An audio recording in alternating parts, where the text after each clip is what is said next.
Hello everyone, welcome to প্রতিষ্ঠা education and training YouTube channel. আমরা কিন্তু তোমাদের জন্য এই চ্যানেলে চ্যাপ্টার ওয়াইজ বিভিন্ন সাবজেক্টের কিন্তু প্রতিটি ক্লাস নিয়ে অ্যারেঞ্জ করেছি। আজকে যেটা আমাদের হচ্ছে সেটা হচ্ছে অঙ্কের ক্লাস, এবং আজকে আমরা দেখব সংখ্যাতত্ত্ব, এবং এটা আমাদের পার্ট 1 ক্লাস। এর আগে কিন্তু অঙ্কের রেশিও অ্যান্ড প্রপোর্শনের অলরেডি 4টে ক্লাস দেখবে এই চ্যানেলে রয়েছে। তোমরা যদি না দেখে থাকো তাহলে প্লে লিস্টে গিয়ে কিন্তু অবশ্যই দেখে নেবে। তো আজকের ক্লাসে আমরা দেখি সংখ্যাতত্ত্বর ফার্স্ট কোশ্চেনটা আমাদের কী রয়েছে। একদমই যদি সংখ্যাতত্ত্ব যদি আমরা শুরু করি, যদি আমরা নাম্বার সিস্টেম শুরু করি, তাহলে কিন্তু এই কোশ্চেনটা নিয়ে কিন্তু আমাদেরকে আলোচনা করতেই হবে একদম শুরুতেই। তোমরা দেখতে পাচ্ছ সংখ্যাটা কোশ্চেনটা কী রয়েছে, কোশ্চেনটা রয়েছে এই সংখ্যাটিতে 9-এর অঙ্কটির স্থানীয় মান এবং প্রকৃত মানের অন্তর কত। দেখো, স্থানীয় মান বা প্লেস ভ্যালু আমরা কি বলি? কোনো একটা সংখ্যার স্থানের উপর যেটা আমাদের ভ্যালুটা হয় সেটা আমরা প্লেস ভ্যালু বা স্থানীয় মান বলি, আর প্রকৃত মানকে আমরা স্বকীয় মানও বলি বা আমরা ফেস ভ্যালু বলি ইংরেজিতে।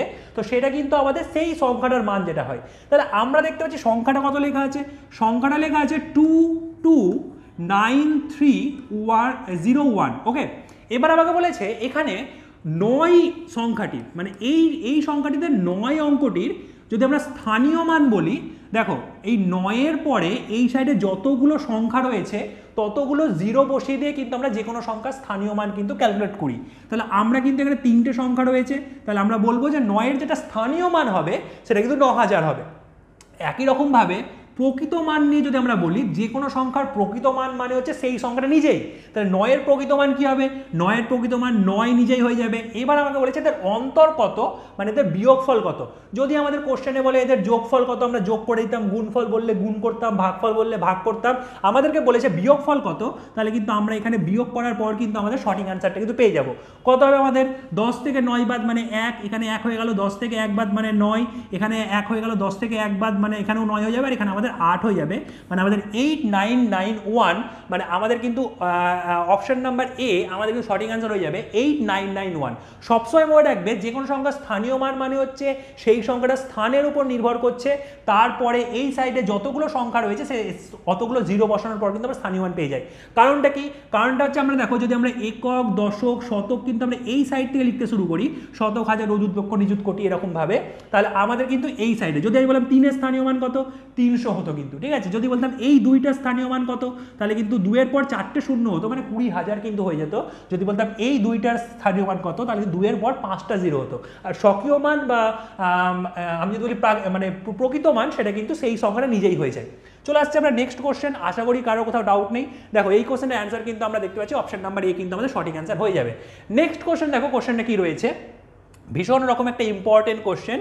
দেখো কোশ্চেনটা রয়েছে আমাদের যেটা, সেটা হচ্ছে দুটি অযুগ্ম সংখ্যা রয়েছে, যুগ্ম নয় কিন্তু অযুগ্ম সংখ্যা। তাহলে আমাদের প্রথমতই জানতে হবে যে অযুগ্ম সংখ্যা যুগ্ম সংখ্যার মধ্যে পার্থক্যটা কোথায়। দেখো, অযুগ্ম সংখ্যা মানে হচ্ছে যে সমস্ত সংখ্যাগুলোকে 2 দিয়ে ভাগ করা যায় না সেগুলোকে আমরা অযুগ্ম বলি, এবং যে সমস্ত সংখ্যাগুলোকে তাহলে 2 দিয়ে ভাগ করা যাবে সেগুলোকে আমরা যুগ্ম সংখ্যা বলবো। অযুগ্ম সংখ্যার ইংলিশটা হচ্ছে অড নাম্বার এবং যুগ্ম সংখ্যার ইংলিশ হচ্ছে ইভেন নাম্বার। ওকে, তাহলে দেখো আমাদের কোশ্চেনটা কি রয়েছে, বলছে দুটি অযুগ্ম সংখ্যার যোগফল 38। দুটো অযুগ্ম সংখ্যা রয়েছে, সাপোজ ধরো আমি বললাম একটা এ একটা বি, এই দুটোকে যোগ করলে যেটা হবে সেটা আমরা পেয়ে গেলাম 38, কোশ্চেনে বলেছে, ক্লিয়ার। এবং তাদের গুণফল বলেছে 325, এবং যদি আমি তাদেরকে গুণ করি মানে এ ইন্টু বি যদি করি, তাহলে আমাদের হবে 325। ওকে, তাহলে আমাদের বলেছে তাহলে বৃহত্তম অযুগ্ম সংখ্যাটি কত। দেখো আমাদেরকে বৃহত্তম অযুগ্ম সংখ্যাটি বার করতে বলেছে। আমরা কিন্তু এটা অপশন টেস্ট করলে হয়তো বেশি বেটার হবে।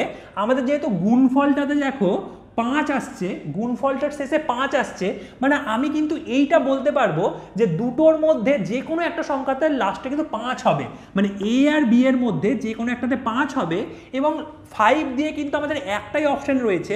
তাহলে আমি ভাবলাম যে এই কোশ্চেনটাতে ধরো বি এর মান আমি 25 নিলাম। 25 আমি কোথা থেকে নিলাম? অপশন থেকে কিন্তু আমি অপশন টেস্ট করার চেষ্টা করছি। কিছু কোশ্চেন থাকে যেগুলো যদি আমরা অপশন টেস্ট করি তাহলে কিন্তু অনেক তাড়াতাড়ি হয়ে যায়। তাহলে আমরা দেখতে পাচ্ছি যদি এটা 25 হয়, তাহলে আমাদের এখানে 38 তো যোগফলটাকে করতে হবে, তাহলে কিন্তু অবশ্যই কিন্তু এইখানে আমাদের কত বসবে, এর মান কত হবে, এর মান কিন্তু আমাদের যেটা হয়ে যাবে সেটা কিন্তু 13 হয়ে যাবে। 13 কিন্তু আমাদের এর মান হয়ে যাবে, তাই তো? এর মান কিন্তু আমাদের 13 হয়ে যাবে। তাহলে আমরা এবার একটু চেক করে নিই যে আমি যদি বলি এর মান মানে যেটা ছোট সংখ্যা সেটা যদি 13 হয় এবং যেটা বড় সংখ্যা সেটা তো আমি অপশন থেকে 25 নিয়েই নিয়েছি, গুণ করলে কি এটা হয়? একদমই। তুমি যদি 13-এর সঙ্গে যদি 25কে গুণ করো, 13-র সঙ্গে যদি 25কে গুণ করো, 13-এর সঙ্গে 25কে গুণ করো, তাহলে তুমি দেখতে পাবে কিন্তু আমাদের 325 কিন্তু হয়ে যাচ্ছে। 25কে 12 দিয়ে গুণ করলে 300 হয়, আর একবার 25 যোগ করলে 325 হয়ে যায়। তাহলে কিন্তু আমরা যে অপশন থেকে যে 25 সংখ্যাটা নিয়ে অঙ্কটা করলাম সেটা কিন্তু একদমই সহজে আমরা কিন্তু অপশন টেস্ট করে কিন্তু বলতে পারবো। তোমরা চাইলে এখানে a + b থেকে তুমি a - b এর মান বার করতে পারতে, তারপর তুমি মানে কাটাকুটি করে তুমি করতে পারতে, কোনো রকম কোনো সমীকরণ গঠন করে সমাধান কিন্তু করা যেত। ওকে, চলে আসছে আমরা নেক্সট কোশ্চেন। তার আগে দেখে নাও এটার অ্যান্সার কিন্তু আমাদের 25 হয়ে যাবে। চলে আসছে আমরা নেক্সট কোশ্চেন নাম্বার 3। যখনই আমরা একটা নাম্বার সিস্টেমের কোশ্চেনের কথা বলবো আমাদের কিন্তু মৌলিক সংখ্যা নিয়ে কিন্তু আলোচনা হয়েই থাকবে। তো আমরা দেখতে পাচ্ছি এখানে কি রয়েছে, কোশ্চেনটা বলেছে 50 থেকে শুরু করে 100 পর্যন্ত আমাদের কতগুলি মৌলিক সংখ্যা রয়েছে। দেখো এই রকম টাইপের কোশ্চেনগুলো আমাকে 50 থেকে 100, 0 থেকে 50, 0 থেকে 100, 50 থেকে 150, এইরকম টাইপের বিভিন্ন টাইপের কোশ্চেন কিন্তু আমাদের আসতে পারে। সেই জন্য আমাদেরকে এগুলো কিন্তু মুখস্থ যদি আমরা করে রেখে দিই তাহলে কিন্তু এগুলো অনেকটাই বেশি সুবিধে হয়। তোমাদেরকে আমি কিছু একটা চার্ট বলে দিচ্ছি। আমি যদি 1 থেকে শুরু করে 25 পর্যন্ত যদি আমি total number of prime number দেখি, মানে মৌলিক সংখ্যা দেখি, তাহলে কিন্তু তুমি দেখতে পাবে 9টা হয়। ক্লিয়ার? 1 থেকে শুরু করে 25 পর্যন্ত মৌলিক সংখ্যা কিন্তু 9টা থাকে। আমরা কিন্তু যখন পরীক্ষায় দেবো আমি কিন্তু কাউন্ট করতে বলবো না, আচ্ছা 2 একটা মৌলিক সংখ্যা, 3 একটা মৌলিক সংখ্যা, 5 একটা মৌলিক সংখ্যা, এভাবে কিন্তু আমরা কাউন্ট কিন্তু করবো না। ওকে, নেক্সট আমরা দেখতে পাচ্ছি 1 থেকে শুরু করে যদি আমরা 50 পর্যন্ত দেখি, তোমরা দেখবে 15টা কিন্তু তুমি মৌলিক সংখ্যা পাচ্ছ। 15টা মৌলিক সংখ্যা হবে 1 থেকে শুরু করে 50 পর্যন্ত। ক্লিয়ার? একই রকম যদি আমরা 1 থেকে শুরু করে 100 পর্যন্ত দেখি তাহলে কিন্তু আমরা 25টা মৌলিক সংখ্যা দেখতে পাবো। ক্লিয়ার? যদি আমরা এতটা জানি তাহলেই কিন্তু আমরা এই কোশ্চেনটা অ্যান্সার করতে পারবো। আমরা দেখতে পাচ্ছি যে 1 থেকে শুরু করে 100 পর্যন্ত টোটাল যে মৌলিক সংখ্যা বা প্রাইম নাম্বার সেটা কিন্তু হচ্ছে 25টা, এবং তার মধ্যে থেকে 50-এর আগে পর্যন্তই কিন্তু 15টা আমরা পেয়ে যাচ্ছি। তাহলে এবার যদি আমি তোমাদেরকে বলি, একটু ভালো করে ভাবার চেষ্টা করো কোশ্চেনটার দিকে, যদি আমি বলি যে 50 থেকে শুরু করে 100 পর্যন্ত, মানে যেটা অ্যাকচুয়ালি এই কোশ্চেনটাতে আমাকে বলেছে যে 50 এবং 100-র মধ্যে কতগুলো হবে। 1 থেকে শুরু করলে 100 পর্যন্ত তো আমাদের 25টা হতো, তার মধ্যে থেকে 50-এর আগেই আমরা 1 থেকে 50 পর্যন্ত 15টা পেয়ে যাচ্ছি। তাহলে সেই কটাকে বাদ দিলে আমাদের অ্যান্সার কিন্তু এটা হয়ে যাবে 10টি কিন্তু আমাদের মৌলিক সংখ্যা হয়ে যাবে 50 থেকে শুরু করে যদি আমি 100 পর্যন্ত যদি মৌলিক সংখ্যা দেখি। এই রকমভাবে চার্টগুলো কিন্তু আমরা মাইন্ডে রাখতে পারো, এরকমভাবে রাখলে কিন্তু অনেকটাই বেশি কিন্তু আমাদের সুবিধা হবে। ওকে, চলে আসছে আমরা নেক্সট কোশ্চেন। তার আগে তোমরা এটার অ্যান্সার দেখে নাও, আমাদের অ্যান্সার কিন্তু হবে 10টি এটার অ্যান্সার। ওকে, চলে আসছে আমরা নেক্সট কোশ্চেন। দেখো বেশ দারুণ একটা কোশ্চেন, এবং আমাদের মানে এই বিষয়টা সম্পর্কে কিন্তু আমাদের জানা দরকার। সেটা হচ্ছে কোশ্চেনটা কি বলেছে, দেখো বলেছে নিম্নোক্ত গুলির মধ্যে, অপশন তোমরা দেখতে পাচ্ছ, মধ্যে কোন জুটিটি যমজ মৌলিক সংখ্যার জুটি নয়। দেখো যমজ মৌলিক সংখ্যা মানে কি? যমজ মৌলিক সংখ্যা মানে হচ্ছে যে কোনো পরপর দুটো মৌলিক সংখ্যার মধ্যে যদি গ্যাপ যদি 2-এর হয় তাহলে আমি বলতে পারবো সেই দুটো কিন্তু যমজ মৌলিক সংখ্যা। কি বললাম? যে কোনো দুটো মৌলিক সংখ্যা রয়েছে যাদের মধ্যে গ্যাপ যদি 2 হয়, মানে প্রথমটা ধরো যেটা, তারপরটা যেমন 3 আর 5 একটা যমজ মৌলিক সংখ্যা, 3 আর 5-এর মধ্যে গ্যাপ কত? 2-এর গ্যাপ, তাহলে আমি সেটাকে কিন্তু যমজ মৌলিক সংখ্যা বলতে পারবো। তাহলে আমি এবার দেখে নিচ্ছি অপশন নাম্বার এতে যেটা আমাদের রয়েছে সেটা হচ্ছে 41 আর আমাদের 43। এই দুটোই মৌলিক সংখ্যা এবং এদের মধ্যে গ্যাপ 2-এরই রয়েছে, মানে এটা কিন্তু যমজ মৌলিক সংখ্যা। কিন্তু এটা আমাদের অ্যান্সার নয়। অ্যান্সার আমাদের কি বলেছে? কোনটি যমজ মৌলিক সংখ্যা নয়, কোনটি হ্যাঁ সেটা বলেনি আমাদেরকে। নেক্সট যদি আমি দেখি 191 এবং 193 দুটোই মৌলিক সংখ্যা এবং এদের মধ্যে গ্যাপও 2, তাহলে এটাও কিন্তু আমাদের যমজ মৌলিক সংখ্যা, মানে এটা আমাদের অ্যান্সার হবে না। নেক্সট যদি আমি বলি লাস্টের অপশনটা, এটাও কিন্তু আমাদের গ্যাপটা 2 দেখতে পাচ্ছি এবং দুটোই মৌলিক সংখ্যা, মানে 101 এবং 103 দুটোই মৌলিক সংখ্যা, তাহলে আমি কিন্তু এটাকেও কিন্তু যমজ মৌলিক সংখ্যা বলতে পারি। কিন্তু যদি আমি এবার অপশন নাম্বার সিতে চলে আসি তাহলে কিন্তু আমি দেখতে পাবো এদের মধ্যে গ্যাপ তো 2-এর আমি দেখতে পাচ্ছি, কিন্তু এখানে কিন্তু 161 এই সংখ্যাটা কিন্তু মৌলিক সংখ্যা নয়। মৌলিক সংখ্যা কাকে বলে? মৌলিক সংখ্যা হচ্ছে যে সমস্ত সংখ্যাগুলিকে আমি 1 এবং সেই সংখ্যা ছাড়া অন্য কোনো সংখ্যা দিয়ে ভাগ করতে পারবো না। ফর এক্সাম্পল আমি নিয়ে নিচ্ছি, সাপোজ ধরো আমি 41 নিলাম। 41 যে সংখ্যাটাকে আমি দেখো 1 দিয়ে ভাগ করতে পারি, 41 দিয়ে ভাগ করতে পারি, মাঝে আর কোনো সংখ্যা দিয়ে আমি কিন্তু ভাগ করতে পারি না, সেই জন্য আমি 41কে কিন্তু মৌলিক সংখ্যা বলি। একই রকমভাবে বাকি সমস্ত এক্সাম্পল যেগুলো রয়েছে প্রত্যেকটা সংখ্যাকে দেখবে 1 দিয়ে ভাগ করা যায় এবং সেই সংখ্যা দিয়ে ভাগ করা যায়, অন্য কোনো সংখ্যা দিয়ে কিন্তু ভাগ করা যায় না। যদি মাঝখানে আমি যে কোনো একটা সংখ্যা পেয়ে যাই এখানে, তাহলে কিন্তু সেটাকে আমি যৌগিক সংখ্যা বলবো। মৌলিক সংখ্যার ইংলিশ হচ্ছে প্রাইম নাম্বার আর যৌগিক সংখ্যার ইংলিশ হচ্ছে কম্পোজিট নাম্বার। তো আমরা এবার যেটা দেখছি, দেখো 161 যে সংখ্যাটা রয়েছে সেটাকে 1 দিয়ে তো ভাগ করা যায়, 161 দিয়ে তো ভাগ করা যায়, তার মাঝখানেও কিন্তু দেখো 7 দিয়ে ভাগ করা যাচ্ছে। তুমি যদি এটাকে 7 দিয়ে ভাগ করার চেষ্টা করো, 7 দুগুণি 14 হয়ে যাবে, 21 হবে, 3 7 21 হবে, মানে 7 এবং 23 দুটো সংখ্যা দিয়েই কিন্তু 161কে ভাগ করা যায়। সেই জন্য এই সংখ্যা দুটোর গ্যাপ 2 হলেও এটা কিন্তু যেহেতু মৌলিক সংখ্যা নয়, তাহলে আমি এদের এই জুটিটাকে কিন্তু আমরা যমজ মৌলিক সংখ্যা বলতে পারবো না। ওকে, দেখো এটার অ্যান্সার কি আছে, অবশ্যই কিন্তু আমাদের অপশন নাম্বার সি অ্যান্সার। চলে আসছে আমরা নেক্সট কোশ্চেন নাম্বার 5 এর দিকে। খুব ভালো একটা কোশ্চেন, দেখো কি রয়েছে কোশ্চেনটা। রয়েছে প্রথম 8টি বিজোড় মৌলিক সংখ্যার সমষ্টি নির্ণয় করো। খুব ভালো একটা কোশ্চেন। দেখো আমি কিন্তু তোমাদেরকে বলি, যদি এই রকম টাইপের কোশ্চেন দিলে প্রথম 8টি 10টি 5টি এইরকমই দেবে, প্রথম 50টি বলবে না। কারণ আমরা কিন্তু মৌলিক সংখ্যা কিন্তু একটা নির্দিষ্ট কোনো প্রপার্টি মেনটেন করে হয় না, যে সাপোজ 2 বাড়ছে মৌলিক সংখ্যায় বা এরকম কিন্তু একদমই হয় না। তাহলে আমরা কিন্তু যেটা বলতে পারবো, দেখো প্রথম 8টি মৌলিক সংখ্যাও কিন্তু বলেনি, বিজোড় মৌলিক সংখ্যা। আমরা কিন্তু জানি আমাদের একটাই রয়েছে, প্রথম যে মৌলিক সংখ্যা সেটা কত, ফার্স্ট প্রাইম নাম্বার, প্রথম যে মৌলিক সংখ্যা সেটা কিন্তু 2, কিন্তু সেটা বিজোড় সংখ্যা নয়। কিছুক্ষণ আগেই বললাম বিজোড় সংখ্যা মানে হচ্ছে যে সমস্ত সংখ্যাগুলোকে 2 দিয়ে ভাগ করা যায় না, কিন্তু 2কে তো 2 দিয়ে ভাগ করা যায়। তাহলে 2 কিন্তু আমাদের মৌলিক সংখ্যা, কিন্তু এখানে কিন্তু আমরা 2কে ইউজ করব না, কারণ আমাকে বিজোড় মৌলিক সংখ্যার কথা বলা হয়েছে। তো ফার্স্ট বিজোড় মৌলিক সংখ্যা কত, প্রথম যে বিজোড় মৌলিক সংখ্যা সেটা হচ্ছে 3, তারপর যেটা হচ্ছে সেটা হচ্ছে 5, এছাড়া 2 ছাড়া যে বাকি সমস্ত মৌলিক সংখ্যা সেগুলো প্রত্যেকটাই বিজোড় হয়, একটাও কিন্তু জোড় হয় না। তাহলে 2 এর পর 5, 5 এর পর আমরা দেখতে পাচ্ছি 7, আমাদেরকে যেতে হবে কটা, 8টাতে যেতে হবে, 8টা কাউন্ট করো। 7 এর পর দেখো 9 কিন্তু মৌলিক সংখ্যা নয়, 9 কিন্তু মৌলিক সংখ্যা নয়, কারণ যে সমস্ত সংখ্যাগুলোকে 1 এবং সেই সংখ্যা ছাড়া অন্য কোনো সংখ্যা দিয়ে ভাগ করা যায় না সেগুলোকে কিন্তু আমরা মৌলিক সংখ্যা বলি। 9কে কিন্তু আমি 3 দিয়ে ভাগ করতে পারবো, সেই জন্য কিন্তু 9 কিন্তু আমাদের মৌলিক সংখ্যা একদমই নয়। 9 এর পর আমাদের 11 হবে, নেক্সট 13 হবে, নেক্সট 17 হবে, তারপর আমাদের 19 হবে। কটা হলো, 1টা 2টো 3টে 4টে 5টা 6টা 7টা হলো। এবার 19 এর পর কিন্তু আমাদের 21 হবে না, মাঝখানে তখন আমরা 15কেও কিন্তু বাদ দিয়ে দিয়েছি, 21 কিন্তু হবে না, 21 না হয়ে কিন্তু 23 হবে। এইবার জাস্ট এদের মধ্যে যদি আমরা যোগটা করে নিই, তাহলেই কিন্তু আমাদের এইগুলোর মধ্যে কিন্তু কোনো একটা অ্যান্সার আমার আসার কথা। দেখা যাক কত আসছে। দেখো আমি যদি বলি 23-র সঙ্গে যদি আমি 19কে যোগ করি, তাহলে কিন্তু যেটা হয়ে যায়, আমি যদি 20কে যোগ করতাম তাহলে হতো 43, এখানে হবে 42। 42 এর সঙ্গে যদি আমি 17কে যোগ করি, 42 এর সঙ্গে 20 যোগ করতাম কত হতো, 62, সেখান থেকে 3 বিয়োগ করে দাও, 59। আমি লিখে দিচ্ছি এতটা হলো 59। ওকে, 59 এর সঙ্গে যদি আমি 13কে যোগ করি, 10 যোগ করলে হবে 69, 69 এর সঙ্গে আরও 3 যোগ করে দাও, তাহলে কিন্তু আমার যেটা হয়ে যাবে সেটা হচ্ছে 72। আবার তার সঙ্গে 11 যোগ করলে হবে 83, 83 এর সঙ্গে যদি আমি 7 যোগ করি, 7 যোগ করি হবে 90, 90-র সঙ্গে যদি আমরা 8 যোগ করে নিই তাহলে 98, মানে অপশন নাম্বার বি কিন্তু আমাদের সঠিক অ্যান্সার, আমার যেটা মনে হচ্ছে, যদি আমরা যোগে ভুল না করে থাকি। তাহলে আমাদের কিন্তু অ্যান্সার যেটা হয়ে যাবে সেটা কিন্তু অপশন নাম্বার 2, 98, তোমরা দেখতে পাচ্ছ এটা কিন্তু আমাদের সঠিক অ্যান্সার। ওকে, চলে আসছে আমরা নেক্সট কোশ্চেন। দারুণ একটা কোশ্চেন এবং প্রত্যেকটা কম্পিটিটিভ এক্সামে আসার মতো কিন্তু এই কোশ্চেনটা।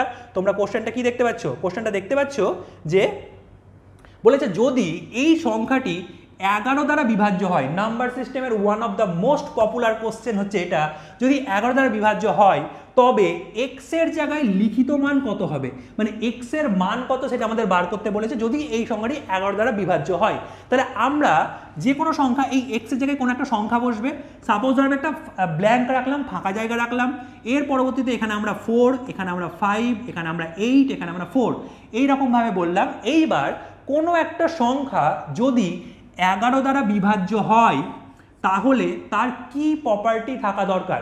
আমাদেরকে কিন্তু 11 দ্বারা বিভাজ্যতার নিয়ম এবং 9 দ্বারা বিভাজ্যতার নিয়ম, 8 দ্বারা বিভাজ্যতার নিয়ম এগুলো কিন্তু জানতে হবে এবং আমি তোমাদের প্রত্যেকটা করাবো। সেই জন্য প্রত্যেকটা ক্লাস কিন্তু একদম শুরু থেকে শেষ পর্যন্ত করো, আমাদের কিন্তু অনেক বেশি কিন্তু ইমপ্রুভমেন্ট আসবেই।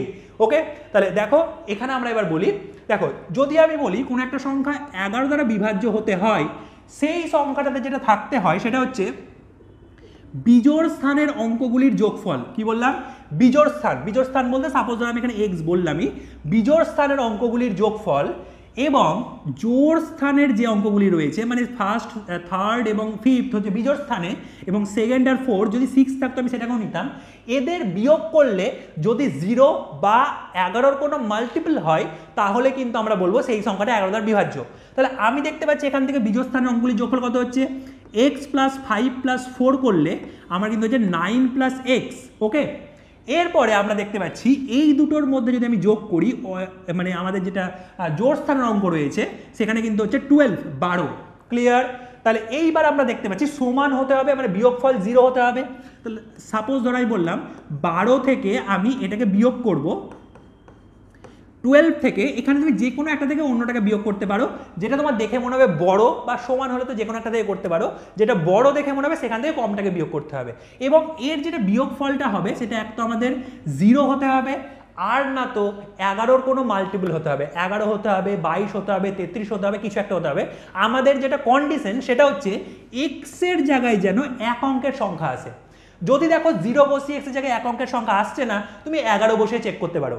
যদি দেখো 11 বসিয়েও এক্স এর জায়গায় এক অঙ্কের সংখ্যা আসছে না, তুমি 22 বসিয়ে চেক করতে পারো। মানে 0 বা মাল্টিপল অফ 11 কিন্তু আমাদের হবে। তাহলে আমরা দেখছি এখানে যদি আমি 0 বসাই তাহলে 12 থেকে 12 মাইনাস করলে 0 হয়, তো 12 থেকে 12 মাইনাস করলে 0 হলে এখানে যদি আমি 12 করতে চাই, 12 যদি করতে চাই, 9 তো আমাদের অলরেডি রয়েছে, তাহলে এখানে কিন্তু আমরা 3 লিখে দিলেই কিন্তু আমাদের 12 হয়ে যাবে।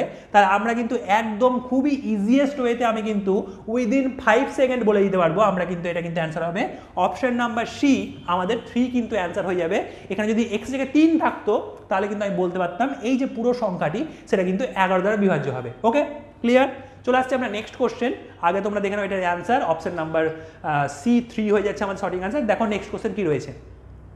কি রয়েছে নেক্সট কোশ্চেন?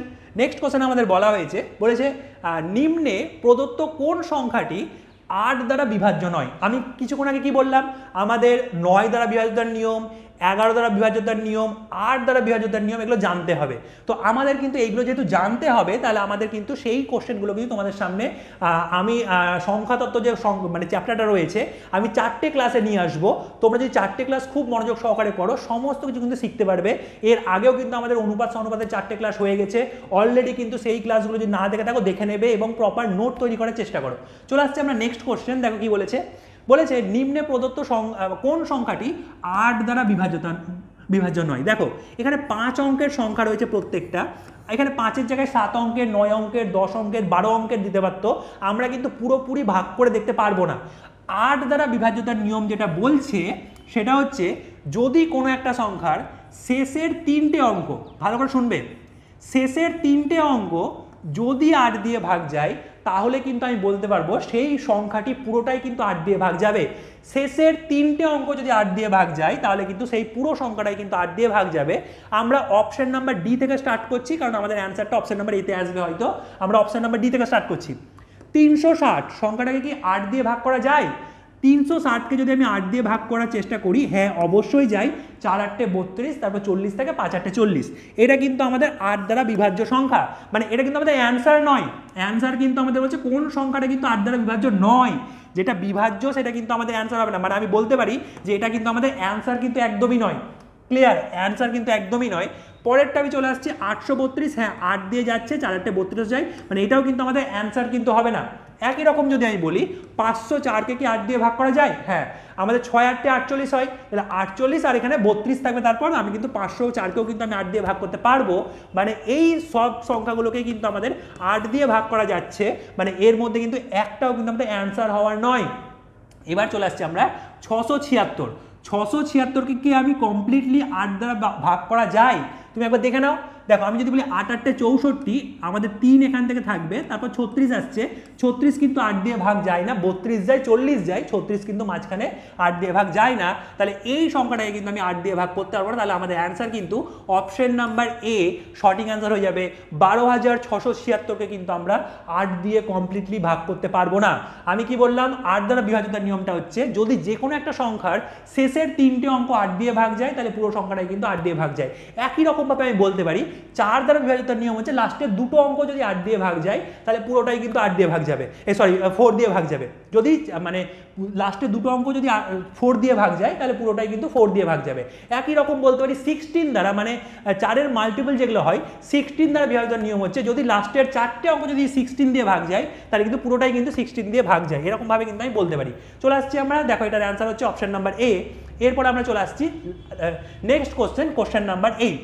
দেখো নেক্সট কোশ্চেন নাম্বার 8-এ কিন্তু আমি কিন্তু আবারও একটা 11 দ্বারা বিভাজ্যতার রুলস থেকে কিন্তু অঙ্ক দিয়েছি, কারণ আমার মনে হলো যে আরেকটাও দেওয়া দরকার, একটু ভালো করে বোঝানো দরকার। দেখো কোশ্চেনটা কি রয়েছে, অবশ্যই কিছু নতুন হয়তো কিছু শিখতে পারবো আমি এই কোশ্চেন থেকে।